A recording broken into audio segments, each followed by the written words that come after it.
और याकूब का नाम है इस्राएल हो गया। देखो, परमेश्वर ने इस्राएल के ऊपर इतना प्यार किया कि इस्राएल लोगों को मिस्र से छुड़ाकर उसको कनान देश में लेके आया, जहां वह आज भी रहते। तो इतना बड़ा प्यार करने के बाद भी वो लोग बोल रहे कि किस बारे में हमसे प्रेम किया। तो इस्राएल लोग जब मिस्र में थे तो मिस्र से लेकर बाहर कनान में लेके आए, और 40 साल का जो ट्रैवल उन लोगों ने किया तो बहुत ही संघर्षमय था। फिर भी परमेश्वर उनके साथ था, परमेश्वर ने उन्हें छोड़ा नहीं है। और इसलिए आज भी हमें परमेश्वर प्रेम करता है, या जो सब लोग जो ज्वाइन है सबके ऊपर परमेश्वर का प्यार है। परमेश्वर रंग नहीं देखता, रूप नहीं देखता, हाइट नहीं देखता, कुछ नहीं। परमेश्वर हमारे अंदर की बातों को जान के देखता है। तो इसलिए आज हमें पहली स्टेप लेना है, परमेश्वर तरफ फिरना है, तभी खुदा कहता है मैं तुम्हारे और फिरूंगा। देखो, आज बहुत सारे लोग, मैं बोला खुदा में है लेकिन खुदा उनके अंदर नहीं है। खुदा को जो भाता है वो काम नहीं कर रहे। खुदा चाहता कि मेरे लोग मुझसे प्यार करें, मेरे काम को आगे लेके जाइए, और सब लोग दुआ करें और शैतान के लड़ने के लिए पवित्र आत्मा का इस्तेमाल करें। लेकिन पवित्र आत्मा हमारे पास है, लेकिन पवित्र आत्मा भी नाराज होकर चला जाता है, ताकि हमारे जो लोग हैं वो प्रार्थना में ज्यादा समय नहीं बिताते। अगर जितना प्रार्थना में हम समय बिताएंगे उतना तुम पावरफुल बनोगे, और पावरफुल अगर बनना है तो शैतान की बत्ती भी गुल हो जाएगी। लेकिन हम प्रार्थना में अपना समय नहीं बिता रहे, इसलिए बहुत सारे दिक्कतों का सामना हमें करना पड़ रहा है। बहुत सारे लोग आज बीमार है, किसी का धंधा नहीं चलता, कोई किसी की बीमारी ठीक नहीं होती, बहुत सारे संकटों में, समस्या में आज लोग पड़ रहे। इसका मतलब है खुदा का वचन जो है खुदा की तरफ नहीं फिर रहे हो लोग। खुदा से खाली हमें आशीष चाहिए, खुदा से हमारे बरकत चाहिए, खुदा से हमारे बच्चों को शादी होना चाहिए, खुदा से हमें बहुत सारे बच्चों को आशीष चाहिए, लेकिन खुदा की तरफ मुड़कर खुदा की बातों को सुनने के लिए हमारे पास वक्त नहीं है। अगर ये ऐसा ही सिलसिला चला रहेगा तो शैतान हमारे ऊपर हावी हो जाएगा और हमारे बहुत सारे घरों को बर्बाद करेगा। लेकिन आज हमें परमेश्वर की तरफ फिरना है, ताकि खुदा भी हमारे तरफ फिरेगा तो हमारे अंदर खुदा की मजबूती, खुदा का सामर्थ रहेगा, और हम डरेंगे नहीं। और हम क्या करेंगे? शैतान को यीशु मसीह के नाम से क्या करेंगे? हराएंगे, डराएंगे, बांधेंगे, क्योंकि प्रभु ने हमें वो सामर्थ दिया है। लेकिन परमेश्वर सामर्थ का इस्तेमाल अगर हम नहीं करेंगे और प्रार्थना में नहीं बने रहेंगे तो बहुत सारा भेद शैतान हमारा करेगा, और हमारे जीवन के ऊपर बहुत सारे कष्ट और संकट लाएगा, और इसका जिम्मेदार हम खुद होंगे। जब जब आप बीमार पड़ते, समस्या में गिरते, तो हम खुदा को क्या करते? खुदा को बोलते, खुदा तुझे मालूम नहीं का तू कैसा खुदा है, मैं इतना बीमार हूँ, मेरे पास पैसा नहीं है, मेरी समस्या ये है। लेकिन खुदा कहता पहले तू क्या कर, मेरी तरफ फिर उसके बाद मैं तुम्हारी तरफ फिरूंगा। देखो, एक बाइबल में एक उदाहरण है, यीशु मसीह एक रास्ते से जा रहा था और आंधड़ा बारतिमाई क्या कर रहा था? चिल्ला रहा था, संत दाऊद के पुत्र, मुझ पर दया कर, मुझ पर दया कर। और तभी वो जो अंधा व्यक्ति था बारतिमाई अपना सब बोझा डालकर खुदा के पास चला गया, और तभी यीशु मसीह उसके पास आया। हमारे जीवन में सब कुछ छोड़कर खुदा के पास जाएंगे तो खुदा हमें आशीषों से भरकर भेजेगा, और खुदा का सामर्थ हमारे अंदर काम करेगा। लेकिन खुदा के पास जाने के लिए हमें समय नहीं है, खुदा की बात सुनने के लिए हमें वक्त नहीं है। हम सब अपने काम में मशगूल हो गए, और खुदा के काम करने के लिए हमारे पास बिल्कुल समय नहीं है। और जब हम समस्या में गिरते तो हम बोलते, खुदा मेरी बात सुन, मेरी बात सुन। और जब खुदा को पुकारते तो खुदा कहता तू अभी पुकार रहा है, तो संकट समस्या में है। लेकिन हर दिन अगर हम प्रार्थना में बने रहेंगे तो परमेश्वर हमारे साथ बना रहेगा, और जो भी कुछ समस्या आएगी खुदा उस समस्या से निपटेगा, क्योंकि खुदा हमारे अंदर है। हालेलुया। तो ये दूसरा इतिहास 36:15 अगर हम पढ़ेंगे, उनके पूर्वजों के परमेश्वर यहोवा ने बड़ा यत्न करके अपने दूतों से उनके पास कहला भेजा, क्योंकि वो अपनी प्रजा और अपने धाम पर तरस खाता था। देखो, खुदा हमसे क्यों प्यार करता है? खुदा इसलिए प्यार करता है कि खुदा हमारे और से यही कहना चाहता कि शैतान से लड़ने का सामर्थ खुदा हमें देता है, इसलिए कि हम जाकर उस शैतान को बता सके कि यीशु मेरे अंदर है। खुदा का सामर्थ हमारे जीवन के ऊपर बना रहता है। जहां भी हम रहते हैं, जिस मंदिर में हम जाते हैं, खुदा की उपस्थिति वहां रहती है। और खुदा की उपस्थिति अगर हमारे पास रहेगी तो शैतान की उपस्थिति हमारे पास नहीं रहेगी। इसलिए कि खुदा की इच्छा है कि तुम मेरे और फिरो और मैं तुम्हारे और फिरूंगा। इसलिए आज हमें खुदा के पास जाना बहुत जरूरी है। देखो व्यवस्था विवरण में अगर हम 4:37 पढ़ेंगे तो यह लिखा है, उसने जो मेरे पितरों से प्रेम रखा, इस कारण उनके पीछे उनके वंश को चुन लिया और प्रत्यक्ष होकर तुझे अपने बड़े सामर्थ के द्वारा मिस्र से इसलिए निकाल लाया। मिस्र से निकालने का जो परमेश्वर का जो मतलब था, क्योंकि परमेश्वर उन लोगों से प्यार करता था। इजराइल लोग उनकी निज प्रजा थी और हम तो परदेशी थे। लेकिन जब इस्राएल लोगों ने वचन को नहीं सुना तो खुदा ने क्या किया, अपने चेलों को, अपने सेवकों को हमारे लिए भेजा, इंडिया में भेजा। यीशु के साथ जो चेला रहता था थोमा को हमारे इंडिया में भेजा, और थोमा ने इतना काम कर दिया कि इंडिया के सब लोग अभी यीशु मसीह को जानते हैं, लेकिन यीशु का कोई नहीं मानते। यीशु के वचन को अगर हम जी जान लगाकर पढ़ेंगे और उसके ऊपर अमल करेंगे तो मैं गारंटी के साथ कहता हूं कि आपको आशीष आपके घर में मिलेगी। आप घर में आके घुटनों पर आके दुआ करोगे, आपकी दुआ कबूल होगी। जरूरत नहीं पड़ेगी पास्टर को कॉल करो। आप खुद एक ऐसा सामर्थ वाले लोग हैं कि आप जब प्रार्थना करोगे शैतान भी डरता है आपसे। लेकिन शैतान ने आपको पूरी रीति से जान रखा है कि आपकी कमजोरी क्या है। आज अगर देखा जाए तो बहुत सारे तरुण युवक, तरुण पीढ़ी, बहुत सारे लोग मोबाइल में दिन अपना गवाते हैं। मोबाइल ऐसी एक मनुष्य चीज है कि उसमें सब लोग मशगूल हो गए और ये हमारी प्रार्थना को भी रुकाती है, प्रार्थना जाने के लिए रुकाती है। इसलिए हमें क्या करना है, जो परमेश्वर हमें प्यार करता है तो परमेश्वर की तरफ हमें फिरना बहुत जरूरी है। दूसरी बात की तरफ हम जाएंगे तो देखिए कि आदर और सम्मान के विषय में। देखो प्रभु को हम सम्मान देते हैं क्या? जिससे अगर हम ज्यादा प्यार करते हैं उसको बहुत सारा सर्वोत्तम हम देते हैं। इसलिए खुदा यहाँ कहता है कि मलाकी की पुस्तक में 1 अध्याय 6वां वचन कहता है, पुत्र पिता का और दास स्वामी का आदर करता है। यदि मैं पिता हूं तो मेरा आदर कहाँ है? पुत्र पिता का और दास स्वामी का आदर करता है, और खुदा कहता है अगर मैं पिता हूं तो मेरा आदर कहाँ है? परमेश्वर का आदर करना यानी कि परमेश्वर का अपना सर्वस्व देना। यीशु मसीह ने अपने आप को हमारे लिए दे दिया है, इसलिए कि हम भी कुछ तो दे खुदा के लिए। देखो खुदा यीशु मसीह जब स्वर्गारोहण हो गया तो अपने चेलों को आखिरी आज्ञा दी कि तुम जाओ और पृथ्वी के छोर तक मेरे सुसमाचार को सुनाओ। क्या हम लोग वचन को जाके सुना रहे लोगों को? प्रभु का काम हम कर रहे सही ढंग से? अगर नहीं कर रहे तो आज का दिन है, हम खुदा की तरफ फिरना है, तभी खुदा हमारे ओर फिरेगा। और जब खुदा हमारे ओर फिरेगा तो बहुत सारे बंधन भी टूटेंगे और बहुत सारे बंधन टूटकर परमेश्वर हमें आशीषित करेगा। लेकिन हमें तो समय नहीं है, टाइम नहीं है। हम ऐसे टाइम पास करते, घूमते, गपशप करते, निंदा करते। लेकिन इससे बेहतर अगर हम प्रभु के चरणों के पास अगर बैठेंगे तो प्रभु का सामर्थ हमारे सिर से, बालों से लेकर पैर नाखून तक सामर्थ बना रहेगा और शैतान हमें छू भी नहीं सकता, क्योंकि खुदा का सामर्थ, खुदा का लहू हमारे अंदर है। इसलिए यह लिखा है, परंतु तेरे परमेश्वर यहोवा ने बिलाम की न सुनी, किंतु तेरे परमेश्वर यहोवा ने तेरे निमित्त उसके शाप को आशीष में बदल दिया।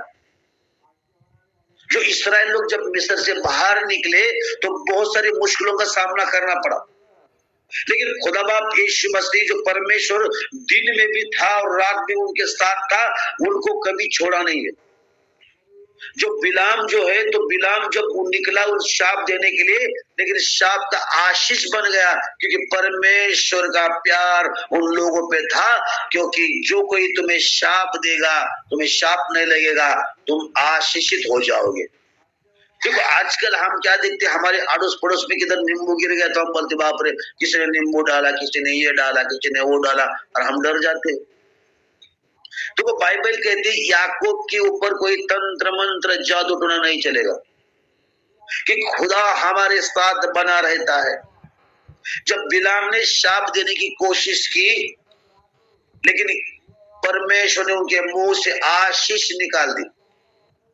इसलिए मेरे ख्रिस्ती मेरे भाई बहनों, कोई शाप अगर दे रहा है तो डरो मत, आपको नहीं लगने वाला। इसलिए हम तैयार रहना है और प्रार्थना में बने रहना है। तुम्हारा एक नींबू तुम्हें नहीं बिगाड़ सकता, कोई शैतानी ताकत तुम्हें नहीं गिरा सकती, क्योंकि तुम्हारे साथ अगर यीशु मसीह है, उसका सामर्थ है, तो आप सामर्थ में बहकर सामना करोगे, क्योंकि जयवंत से बढ़कर हम जयवंत है। हालेलुया। तो हमें परमेश्वर के सम्मान करना है, आदर देना है। अगर आदर हम नहीं देंगे, सम्मान नहीं देंगे, तो आदर कैसे देना है? प्रभु का प्रभु को देना यही आदर है। अगर किसी व्यक्ति से हम ज्यादा प्यार करते तो उसको ज्यादा हम देते। अगर ये सब जमे लोग हैं, अगर प्रभु यीशु मसीह के ऊपर अगर प्यार करते हैं, तो प्रभु को सर्वोत्तम देने के लिए तैयार हो जाएंगे। प्रभु को तुम्हारा जीवन चाहिए, प्रभु आपका जीवन मांगता है, इसलिए कि जाकर पृथ्वी को सुसमाचार फैलाने के लिए प्रभु हमारा इस्तेमाल करे और शैतान का सर्वनाश करे। हालेलुया। तो यहाँ लिखा है, सेनाओं का यहोवा, तुम याजकों से भी मेरे नाम का अपमान करते हो और यही बात पूछते हो कि परंतु तुम पूछते हो हमने किस बात में तेरे नाम का अपमान किया। हम तो उल्टा सवाल खुदा से पूछते कि हमने प्रभु आपका किस नाम में अपमान किया। सीधी सीधी बात है, परमेश्वर ने हमें कहा है कि अपना दशमांश परमेश्वर के भंडार में लाओ। प्रभु को देना जब हम देते तो एक आदर है, लेकिन अगर हम परमेश्वर नहीं दे रहे तो परमेश्वर का हम अपमान कर रहे। और हम पूछते परमेश्वर हमने किस नाम में आपका अपमान किया। 7वां वचन देखो क्या लिखा है, तुम मेरी वेदी पर अशुद्ध भोजन चढ़ाते हो, तो भी तुम पूछते हो हम किस बात में तुझे अशुद्ध ठहराते हैं। इस बात में भी तुम कहते हो कि यहोवा की मेज तुच्छ है। जब तुम अंधे पशु को बलि करने के लिए समीप ले आते हो तो क्या वो बुरा नहीं? जब तुम लंगड़ी या रोगी पशु को ले आते हो तो क्या ये बुरा नहीं? अपने हाकिम के पास ऐसे भेंट ले जाओ, क्या वो तुमसे प्रसन्न होगा या तुम पर अनुग्रह करेगा? सेनाओं का यहोवा ये वचन। तो इस्राएल लोग तो सुबह शाम होम बलि देते थे, लेकिन खुदा बाप यीशु मसीह कहता कि तुम जब अंधे पशु को बलि करते हो, देखो प्रभु को देना है तो कैसा भी चीज देना ये बात अच्छी नहीं। प्रभु को देना तो बहुत ही अच्छी चीज देना है ताकि प्रभु प्रसन्न रहे। पहले प्रभु आपको ग्रहण करता है, उसके बाद आपकी भेंट ग्रहण करता है। आपके सोच, आपके विचार, आपकी कल्पना प्रभु सब जानता है। जितने भी लोग आज इधर बैठे हैं, उनके अंदर जो भी कल्पनाएं हैं, जो भी कुछ विचार है, वचन सुनते सुनते सब विचार खुदा बाप यीशु मसीह को मालूम है। और इस्राएल लोगों का परमेश्वर ने तो पूरा अल्ट्रासाउंड करके सब डिटेल रिपोर्ट दिया था, और फिर भी बोल रहे कि किस नाम में आप अपमान हम करते। लेकिन इधर लिखा कि तुम मेरी वेदी पर अशुद्ध भोजन चढ़ाते हो। देखो खुदा को अगर देना है तो शुद्ध देना बहुत जरूरी है। खुदा को देना है तो बहुत ही सबसे बेस्ट देना है। अगर आपके पास नहीं है तो खुदा आपको जानता है। कभी कभी क्या हो जाता है, ऑफरिंग में फटी टूटी नोट भी डालते लोग, जो कहीं नहीं चलती वो चर्च में चलती है। ऐसा नहीं करना है। यानी कि जब तुम अंधे पशु को बलि करते हो, देखो परमेश्वर को देने के लिए हमारे पास बहुत कुछ है, फिर भी हम देते नहीं है। यहाँ लिखा है कि अगर कोई प्रांत का अधिकारी होगा तो उनको ऐसे अंधा पशु आप दे देंगे गिफ्ट में? वो तुम्हें वो नहीं ग्रहण करेगा। लेकिन परमेश्वर के देने के लिए हम कैसे भी चीज दे देते। परमेश्वर को देना है तो बेस्ट दो, ताकि परमेश्वर आपकी बरकत बढ़ाएगा। आपका दशमांश परमेश्वर के राज्य के लिए दो, दशमांश से ज्यादा दे दो। हमारा पास्टर संतोष भाई जो ये मीटिंग चलाता है, उनसे मेरा कल मुलाकात हो गया फोन पे। मैं बोला संतोष भाई आप कैसे कैसे मीटिंग अरेंज करते, क्या काम करते? तो उन्होंने अपना स्टोरी मुझे बता दिया और मुझे बहुत दुख हुआ। वो बोले कि मैं कुछ काम तो नहीं करता, मेरा एक हाथ और मेरा एक पैर काम नहीं करता, एक्सीडेंट हो गया था, 5 साल हो गए। उनकी बीवी काम करती है, उनके माँ काम करती है, और वो बहुत कष्ट से ये मीटिंग चला रहे। और ऐसे सेवकों के लिए हम तो कुछ देते नहीं, जिधर ज्यादा है उधर तो हम ज्यादा देते हैं। लेकिन एक गरीब, जैसे कि बहुत स्थिति कठिन है, फिर भी सेवकाई में काम कर रहे, मैं सैल्यूट करता हूं उस भाई को, क्योंकि उनको मालूम है कि परमेश्वर की तरफ जाना और लोगों को लेके जाना बहुत जरूरी है। अगर गूगल मीट पे रिकॉर्डिंग भी करते, उनका खर्चा भी है 800 रुपए।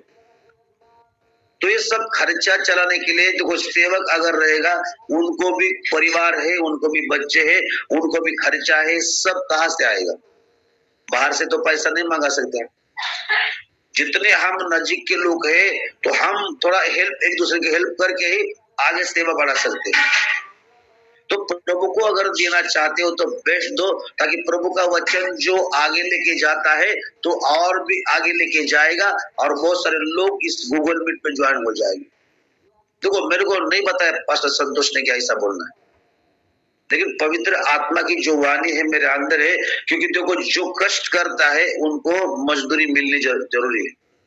और मेरा विश्वास है भाई संतोष को परमेश्वर बहुत बरकत देगा, उनको हीलिंग भी करेगा, ताकत भी देगा, सामर्थ्य देगा, और बहुत सारे दुआएं हम सब लोग मिलकर उनके लिए करेंगे तो प्रभु उनको आशीष भी देगा। तो आइए, जो परमेश्वर का अगर हम सम्मान करेंगे, सेवकों को तो डबल सम्मान की योग्य है। तो सम्मान करना, आदर देना, यानी कि हमारा जो वस्तु है प्रभु के राज्य के लिए दे देना, ये सम्मान है। अगर हमारे पास है तो दे सकते, नहीं तो खुदा आपको देख रहा है कि आपके अंदर क्या बात चल रही। तो 13 वचन मैं पढ़ने वाला हूं। फिर तुम ये भी कहते हो कि कैसा बड़ा उपद्रव है, सेनाओं की यहोवा का ये वचन है, तुम उस भोजन वस्तु के प्रति नाग भी, सिकोड़े और अत्याचार से प्राप्त किए हुए और लंगड़े और रोगी पशु की भेंट ले आते हो। क्या ये ऐसी भेंट तुम्हारे हाथ से ग्रहण करो? देखो प्रभु आपकी भेंट को ग्रहण करेगा, पहले आपको ग्रहण करेगा, उसके बाद भेंट ग्रहण करेगा। हम देखते काइन और हाबिल का क्या किया, दोनों ने अब परमेश्वर को भेंट दिया, लेकिन बाइबल कहती परमेश्वर ने हाबिल को पहले ग्रहण किया और हाबिल के भेंट को बाद में ग्रहण किया। काइन को ग्रहण नहीं किया और काइन के भेंट को भी नहीं ग्रहण किया। क्यों नहीं ग्रहण किया? अगर परमेश्वर को अगर हमें देना है तो न झिझक कर देना है, बोले तो कोई चिंता करके नहीं देना, क्योंकि हम जब प्रभु को देंगे ना, प्रभु हमें 100 पट हमें वापस देने वाला। इस मीटिंग के द्वारा मैं आपको यही बता रहा हूं, जब हम प्रभु के राज्य के लिए देते हैं, बोते हैं, तो हम फल पाते हैं। तो अगर हम बोएंगे नहीं प्रभु के राज्य के लिए तो हम काटेंगे कहां से?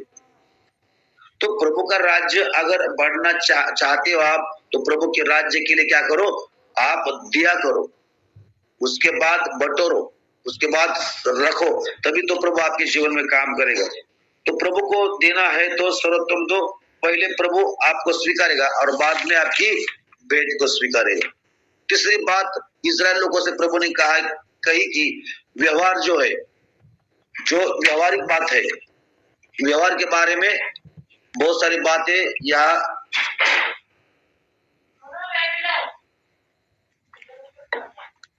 तीसरी बात को हम जाएंगे। यहाँ लिखा व्यवहारिक जीवन अच्छा नहीं था उन लोगों का, वैवाहिक जीवन जो था उनका वो भी अच्छा नहीं था। देखो वो जो इजराइल लोग थे, प्रभु ने कहा था कि अपने शादी के बाद दूसरी औरत नहीं करना है, फिर भी उन लोगों ने क्या किया, अन्य जाति से शादी कराई और बहुत सारे प्रभु को उन्हें दुख और कष्ट पहुंचाया। और इसलिए अगर हम इस वचन तरफ देखेंगे तो हम अपना जीवन कैसे जीते, हमारा व्यवहार कैसा है, हम एक दूसरे से कैसे प्यार करते हैं, कैसे जलन रखते हैं, ये भी बात हमें देखना बहुत जरूरी है। और हमारा फैमिली लाइफ कैसा है।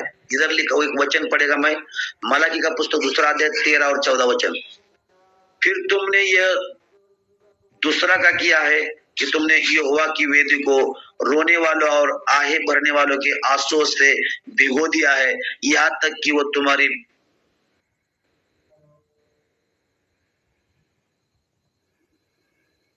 भेंट की और दृष्टि तक नहीं करता और न प्रसन्न होकर उसको तुम्हारे हाथ से ग्रहण। देखो, आप प्रभु दे अच्छे मन से अगर दे रहे तो ठीक है, लेकिन अपनी पत्नी होकर अगर बाहर कोई अफेयर कर रहे हैं और अपने पत्नी को रुला रहा है तो परमेश्वर यहाँ कहता है, इधर लिखा है कि तुम यहोवा की वेदी को रोने वालों और आहे भरने वालों के आंसुओं से भिगो दिए। क्या फायदा है हम बाहर जाकर प्रचार करते, बाहर जाकर अच्छा काम करेंगे और अपने परिवार को रुलाएंगे तो उससे प्रभु प्रसन्न नहीं है। आप कितने भी भेंट प्रभु को दो, प्रभु कहता मैं उस भेंट की तरफ अपने उस भेंट को मैं ग्रहण नहीं करूंगा। तो ऐसा क्यों? आगे लिखा, इसलिए क्योंकि यहोवा तेरे और तेरे संग उस जवानी की संगिनी और ब्याही हुई स्त्री के बीच साक्षी हुआ है जिससे तूने विश्वासघात किया है। जो हमने शादी की है, शादी में परमेश्वर हाजिर था और प्रभु यीशु मसीह हमारे शादी के लिए साक्षी है। जो हमारे संगिनी है उसको हमें प्यार करना है, उसके साथ बने। जो लोग अपने परिवार को छोड़कर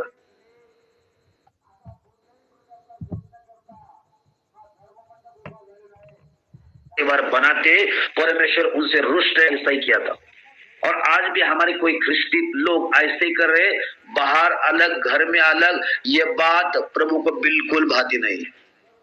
अगर आज भी कोई ऐसा है जन रहेगा तो प्लीज कृपा करके, प्रभु कहता है तुम मेरे और फिरो और मैं तुम्हारे और फिरूंगा। ये सबसे बड़ा पाप व्यभिचार है और इस्राएल लोग व्यभिचार में गिर गए और परमेश्वर से दूर हो गए और पूरे रीति से शापित हो गए। और आज भी हम देखते तो हमारे बहुत सारे लोग शापित है। परमेश्वर जो कहता है उसके अनुसार कुछ भी नहीं करते, लेकिन आपके माने से सब करते, इसीलिए हमारे पास आशीष नहीं है। हमें सतर्क रहना है, हमें विश्वास में बने रहना है और परमेश्वर के साथ जुड़े रहना है। हमारा व्यवहार अच्छा चाहिए। कोई लोग क्या करते, उधार पैसे लेते और पैसा देते नहीं है और झगड़े हो जाते, फिर हमारी धार्मिकता भी खराब हो जाती है, हमारे नाते टूट जाते हैं। इसलिए हमें व्यवहार अच्छा तरह से कर परमेश्वर को धन्यवाद देना है ताकि आगे जाकर हमें परमेश्वर के राज्य के लिए कुछ काम करने के लिए समय मिले।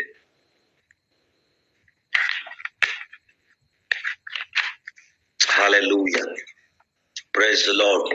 चौथी बात हम देखेंगे, प्रभु के न्याय पर भरोसा नहीं है।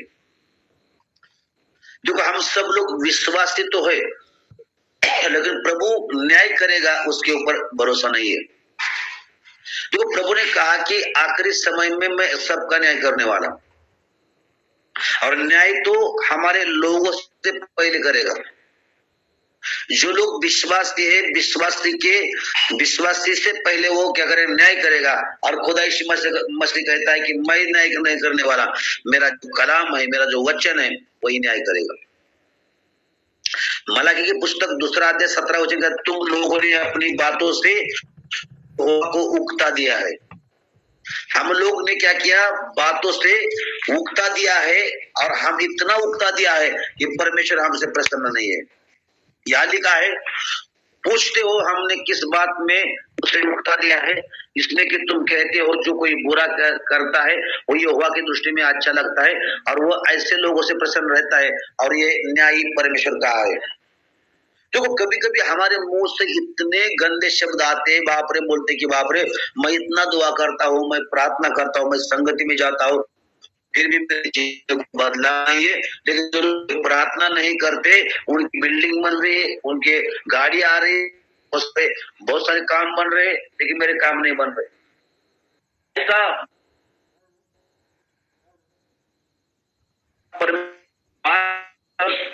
की बात सुनकर यहाँ कहते कि देखो परमेश्वर की दृष्टि तो बुरे लोगों के ऊपर है, परमेश्वर तो अच्छा करता ही नहीं है। तो ऐसी बातें हमारे मुंह से नहीं करना चाहिए। इसलिए इस्राएल लोगों को परमेश्वर ने कहा कि तुम्हारा न्याय पर भरोसा नहीं है। हम लोग भी प्रार्थना तो करते, कभी कभी प्रार्थना में विश्वास ही नहीं रहता हमारे अंदर। पास्टर लोग भी प्रार्थना करते, दूसरा पास्टर भी आके प्रार्थना करता है, तीसरा पास्टर भी आके प्रार्थना करता है, फिर भी कोई बदलाव नहीं है, हमारा विश्वास नहीं है। और परमेश्वर के वचन के ऊपर जिसका विश्वास है, पास्टर चाहे प्रार्थना करे या खुद प्रार्थना करे, आपको चंगाई मिलने वाली है। लेकिन भरोसा रखना बहुत जरूरी है। इस्राएल लोगों का भी भरोसा परमेश्वर से उठ गया था, ताकि वो अन्य दैवत के वो उसके संग चले। इसलिए हमें परमेश्वर पर न्याय के ऊपर भरोसा रखना बहुत जरूरी है। और एक वचन करने वाला हूं का 43, 22 और 23, 24, तो भी है या मुझसे प्रार्थना नहीं की, वरन हे इस्राएल तू मुझसे उगता गया है। देखो कभी कभी हम प्रार्थना नहीं करते, इसका मतलब है हम परमेश्वर से उगता गए, परमेश्वर का हमें कंटाला आ गया है। जो लोग प्रार्थना नहीं करते उनका भरोसा परमेश्वर पर नहीं है। जब हम प्रार्थना करेंगे, वचन पढ़ेंगे, तो हमारा विश्वास बढ़ेगा और विश्वास के अनुसार परमेश्वर हमारे जीवन में काम करेगा। तो आइए इस 4 बातों को हमने सीखा है। पहली बात सीखा है प्रेम के बारे में परमेश्वर ने कहा। दूसरी बात अगर हमें देखा कि आदर और सम्मान के बारे में परमेश्वर कहता है कि तुम प्रभु को सम्मान दो, जैसा पुत्र पिता को सम्मान देता है, स्वामी जो चाकर है वो स्वामी को क्या कर सम्मान देता है। अगर मैं पिता हूं तो मेरा सम्मान, मेरा आदर का है। दूसरी बात हमने देखी कि व्यवहारिक जीवन में हमें अच्छे व्यवहार में काम करना है और अपने परिवार के साथ परिवार अच्छी तरह से सुधारना है। चौथी बात हमने देखी कि प्रभु के न्याय पर हमें भरोसा करना है कि प्रभु हमारा न्याय करने वाला है, हमारी प्रार्थना सुनने वाला है। अगर हम प्रार्थना में मुक्ति गए हैं, प्रार्थना नहीं करते, और इसका मतलब है हम थक चुके हैं कि हम प्रार्थना नहीं सुनने वाला, ऐसा मन हमारा कहता है। लेकिन मेरी बात अगर आज आपने 4 बात सीखे होंगे तो आज का सब्जेक्ट आपको समझ में आया होगा। तो आइए मैं प्रभु को धन्यवाद देता हूँ, प्रभु को स्तुति करता हूँ और प्रार्थना कर इस सेशन को मैं खत्म करना चाहता हूँ। आइए धन्यवाद करें। प्यारे पिता खुदावन यीशु मसीह, मैं धन्यवाद देता, तेरी स्तुति करता हूँ, मैं प्रार्थना करता पवित्र आत्मा के स्थान से तेरी महिमा करता खुदा बाप यीशु मसीह। ये कलीसिया जो ज्वाइन हो चुके हैं और भाई संतोष इसको चला रहा है खुदा बाप यीशु मसीह, सुबह और शाम अपना समय खुदा दे रहा है और मेरा विश्वास है खुदा तू उनको बेस्ट देने वाला खुदा है, जो अपना जिंदगी खुदा को देता है, खुदा उनकी जिंदगी बदल देता है। जो लोग अपना सर्वोत्तम प्रभु को देते हैं, प्रभु उनके भंडार आशीषों से भर देता है।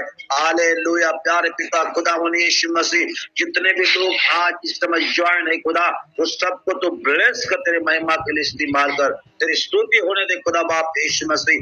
आज तूने हमारे साथ बात कर दी है, इस्राएल लोगों के साथ आपने बात कर दी थी और आज भी हमारे साथ तूने बात कर दी, क्योंकि खुदा तेरा कलाम कहता है तुम आप एक दूसरे से प्यार करो और प्यार में बढ़ोतरी करो। हालेलुया। दूसरी बात उसने अपने कहा कि आदर और सम्मान खुदा और परमेश्वर को दो, ताकि खुदा बाप यीशु मसीह आपको भी सामर्थ्य देगा। तीसरी बात, हमारा जो व्यवहारिक जीवन है वो व्यवहारिक जीवन बहुत ही शुद्ध चाहिए, बहुत ही अच्छा चाहिए, कौटुंबिक जीवन बहुत ही आशीषमय चाहिए, इसके लिए प्रभु आपने बताया।